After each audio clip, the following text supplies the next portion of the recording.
As we all know, America is going through an obesity epidemic and kind of a general health crisis, and that was even before Corona came along. And I hope Corona ends soon. If for no other reason, then I'll finally get to shave my Corona beard. But if you would have asked me not long ago what was the leading cause of obesity in America, I probably would have guessed sugar. I started digging into that and I found some unexpected results, and I'll be talking about that today.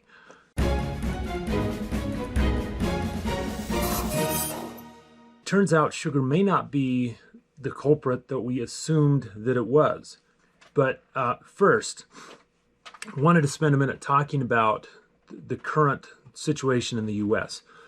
According to a Department of Health and Human Services study, 50 to 129 million non-elderly Americans have some type of pre-existing health conditions, such as cancer or diabetes, asthma, heart disease, and so on.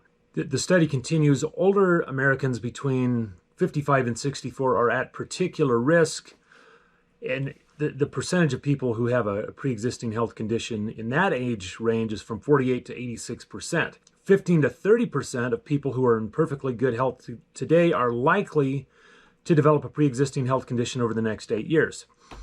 I wondered why they had such a wide bracket.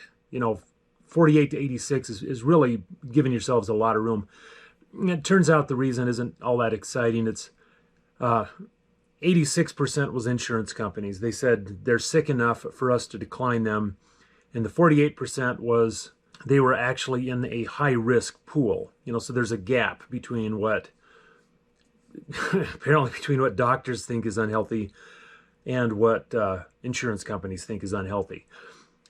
Nonetheless, though, 48% of people who are not yet elderly having rather serious pre-existing conditions is pretty bad. So if we look at sugar consumption over the last roughly 200 years, you can see a rather dramatic increase. And if there were ever a reason not to put an R squared on a chart, this is probably it. Around 1920, well, okay, so let me give you a bit of history here.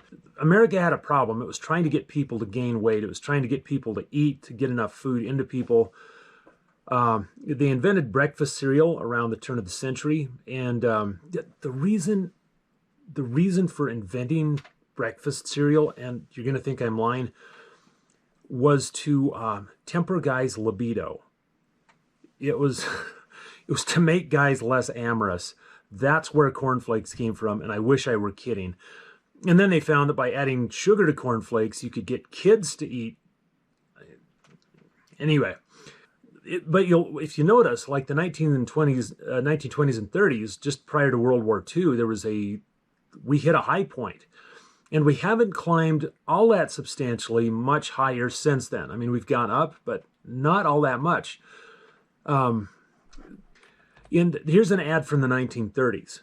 And 1930s, you have two girls. You have the girl on the right who's complaining. She says, "I'm so lonely and unhappy. No one likes a skinny girl." And the one on the left is telling her how she can get some curves by drinking beer, no less. I mean, this is 1933, apparently a wild time. But let's look though. What was their sugar consumption like? Well, I mean, that was around the all-time high. So around the all-time high, you still had people struggling to put on weight. Apparently enough people to justify running an ad. Something I didn't know is that they used to have fat clubs. And it was kind of a networking thing, but it was mostly men. And in order to get into the fat club, you had to weigh at least 200 pounds. Think about that. 200 pounds being the entry point to get into a fat club. And that was in the same time frame, early 1900s. And so what I want to point out with this is at that time, sugar consumption was really pretty high. If sugar were the sole culprit or were the primary culprit, they wouldn't have been struggling to put weight on. I found when I was doing family history, I found a newspaper clipping from around 1940, and it was talking about how there had been a a health camp put on for girls in southern Idaho, and collectively these girls had gained like, in just a few weeks, they had gained between like 150 and 200 pounds collectively, of course. So back during this sugar consumption heyday, although not where we're at now, but close, obesity was not the problem that it is right now. So if that wasn't it, what was causing it? Let's fast forward to the 70s. And in the 70s, apparently people, if you ever want to make yourself just really feel fat, Google Woodstock pictures and look at these young kids. I mean, compare this to a college campus today. That's just not what people look like anymore. And that was the 1970s. That wasn't a terribly, terribly long time ago. And if we look at the 1970s on our sugar chart, it wasn't.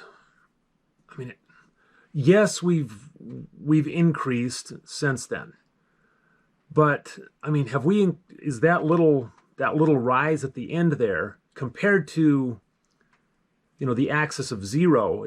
Have we risen enough to cause the increase in obesity that we've seen? So maybe the answer is calories. If we look at daily caloric consumption, yeah, there's been a 20% increase. Well, why? Is that what's causing it? And it appears that there's something else going on. So in 1971, they discovered high fructose corn syrup. Wow, you can make a sweetener out of corn. It was almost free.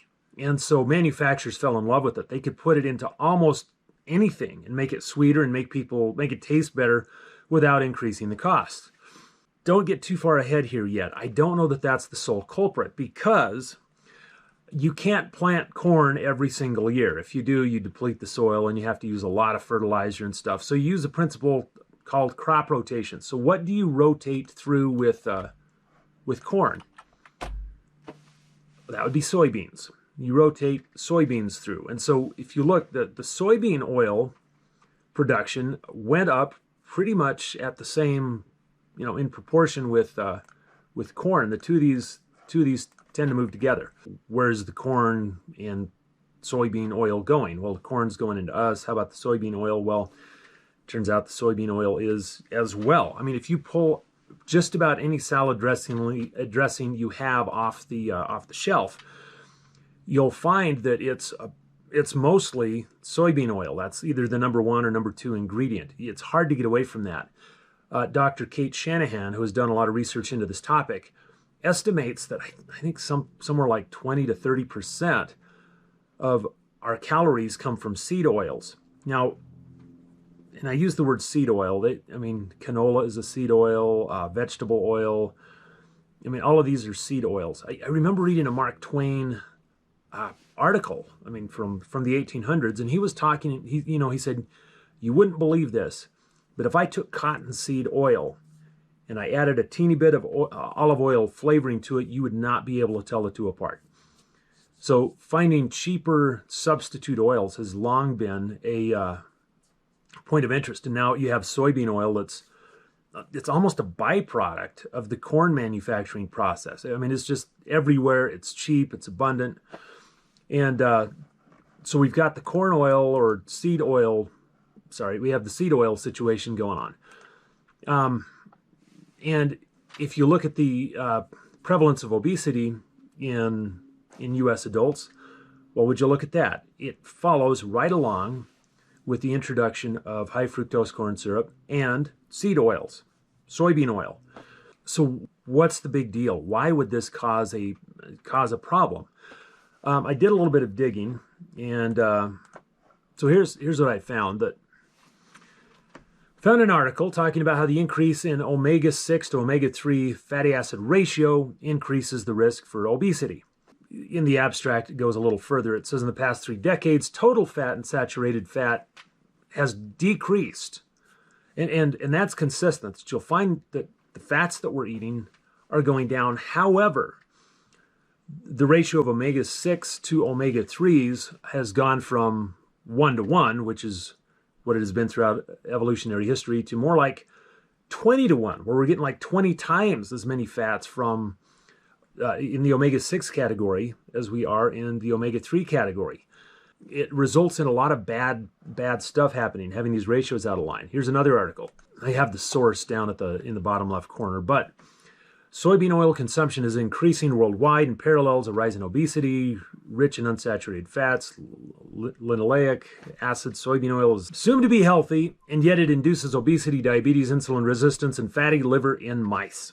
Honestly, to me, that sounds like it's a more likely culprit. And the timeline lines up a lot better, than sugar. Sugar's been increasing steadily since the 1800s. Maybe we hit a tipping point where suddenly it started to matter, but I mean, our sugar increase has only increased by, our sugar consumption has only increased by 15 or 20% in the last 40 years, but obesity has skyrocketed, and that coincides with an increase in seed oils.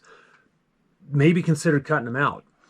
Now, like anything else, it doesn't take long to get from science into woo-woo science. And so if you're curious, there's a growing movement of people who claim that by avoiding seed oils, they no longer get sunburnt. You get, like, I've got Danish ancestry and Irish ancestry. I mean, I can get myself a pretty good sunburn if I put my mind to it. What they're saying, though, is that, and by they, I don't mean the experts, I mean these are the anecdotes, that you can actually prevent getting the sunburn by no longer eating seed oils.